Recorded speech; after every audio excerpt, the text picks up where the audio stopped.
C'est un projet majeur et très attendu sur le territoire, la création du site de production photovoltaïque Holosolis. Pour la première fois, un comité de pilotage a été délocalisé à l'Europole d'Ambach, qui devrait voir les premiers bâtiments sortir de terre d'ici 2027.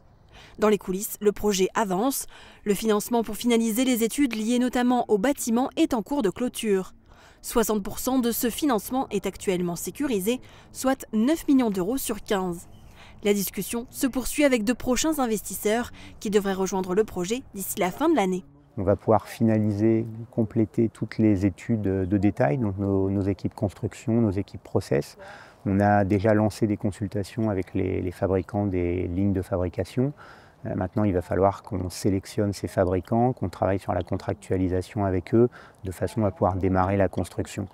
Entre le moment où on va finir cette levée de fonds et le moment où on va démarrer la construction du site, compte tenu des études, des consultations du fournisseur, des sélections des fournisseurs et des négociations des contrats avec les fournisseurs, je pense qu'il va se passer une douzaine de mois. On a une douzaine de mois de travail devant nous avant de démarrer la construction.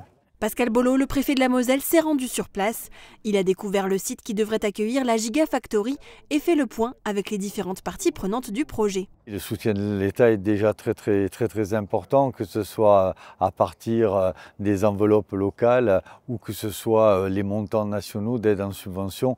Le projet évidemment est très aidé. Il a été retenu par Chose France et donc il est connu, il est identifié et il sera aidé au fur et à mesure des différentes phases de réalisation et de montée en puissance.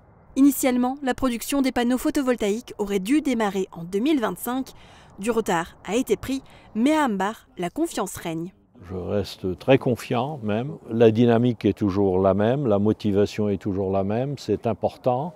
Il y a pour moi, je m'exprime là à titre personnel, une inconnue au niveau de la situation politique globale au niveau national et européen. C'est une petite inquiétude que j'ai et que d'autres partagent également. Donc il faut espérer que tout se passe bien et nous arriverons à respecter le calendrier sans problème. Je suis toujours très optimiste et puis les discussions qu'on a avec les investisseurs montrent un vrai intérêt pour le projet. On a signé, je ne l'ai pas mentionné, mais plus de 20 gigawatts de lettres d'intention avec des clients, ce qui veut dire plus de 4 années de fabrication de l'usine à pleine capacité. Donc ça veut dire qu'il y a des clients qui ont la volonté d'acheter nos panneaux dans le futur. Et donc c'est rassurant et enthousiasmant sur la suite des événements. Pour rappel, la création de l'usine Holosolis est un projet à 850 millions d'euros qui prévoit à terme de créer 1900 emplois.